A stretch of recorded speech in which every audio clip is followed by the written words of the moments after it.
There are dozens of platforms where you can host and distribute your podcast, and in this video I'm going to give you my top pick. It's easy to fall victim to analysis paralysis because all podcast hosting platforms pretty much serve the same purpose. They store your episodes and they distribute them to the podcasting apps via RSS feed. That's why I'm not going to give you a top 5 or top 10 list or anything, because that means you're still going to have to choose between the different options, and they're all so similar. So out of the platforms that I've used and out of the many platforms that I've used with my clients, I'm going to give you my number one pick overall. And I'll also offer one other recommendation for if you have a smaller budget or you're releasing podcast episodes much less frequently. And at the end, in case you're still not convinced, I'm going to give you my recommendations of a couple of hosting sites which I recommend you don't go anywhere near. Captivate is my overall number one pick because it's packed with features. It's got a lovely, easy to use UI.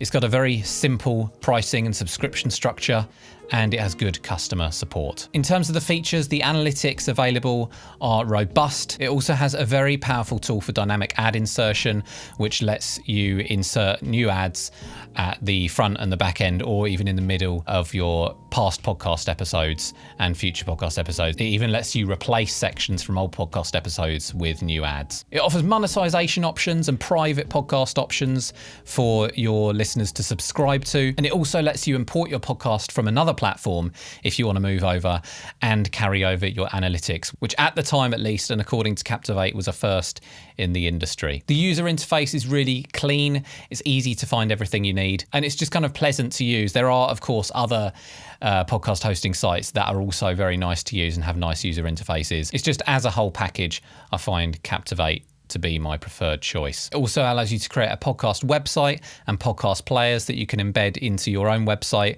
and it lets you customize a lot of aspects of this, like the logo at the top of your website and the colors on your player and so on. You can also remove the branding without having to pay extra. And as I mentioned, the pricing structure is very simple. So you pay £19 a month or $19 a month if you're paying monthly, £17 a month if you're paying yearly, which is not the cheapest by far. There are a bunch of cheaper options. So if you're looking for the cheapest option, then Captivate's not for you. We're talking about the best option here. And I like the fact that they don't divide things up into, like little add-ons and stuff like some of the other platforms. You just get everything that they have to offer regardless of the tier that you pick. And the first tier allows for up to 30,000 downloads per month, which for most podcasters is going to be more than enough. If you have multiple podcasts, then Captivate also allows you to host more than one podcast on the same subscription. So if you have 2 podcasts, then you only need to pay once. So in that case, it would be cheaper than a host where you have to have 2 separate subscriptions for 2 podcasts. If you want to give Captivate a go, there's an affiliate link in the description below, and you also get 7 days to trial the software. If you're just getting started with your podcast though, and you don't have the budget to stretch for a premium option like Captivate, then Libsyn is my alternative pick. For just $7 a month, you get access to a podcast host that's been around for a very long time. They've been in the game for about 20 years. And this $7 tier only gets you 3 hours of uploads per month. But if you're only posting, half an hour episodes, you're only posting fortnightly episodes, then 3 hours is going to be enough for you. Also, in this lower tier option, you only get basic stats. It is scalable. You can upgrade in the future and get the more advanced stats. But again, if you're just starting out as a podcaster, I wouldn't even be too fussed about the stats from the start anyway. For most podcasters, when you're just launching, you're not going to see much in the way of numbers. It's something that I recommend podcasters focus on, 6 months down the line or later. But just because it's cheap, it doesn't mean that it's bad. It has a clean UI. You get the podcast website included. It has some nice features. It has dynamic ad insertion and a nice little feature where you can click on the button and it will pull all the information from your ID3 tags from your MP3 file to save you time typing out some of your episode data. And if you're still not convinced, obviously you can shop around and see what the others offer. There are a couple of platforms that I don't recommend going near for a couple of different reasons. The first one is Spotify for podcasters, used to be called Anchor. It's a free platform.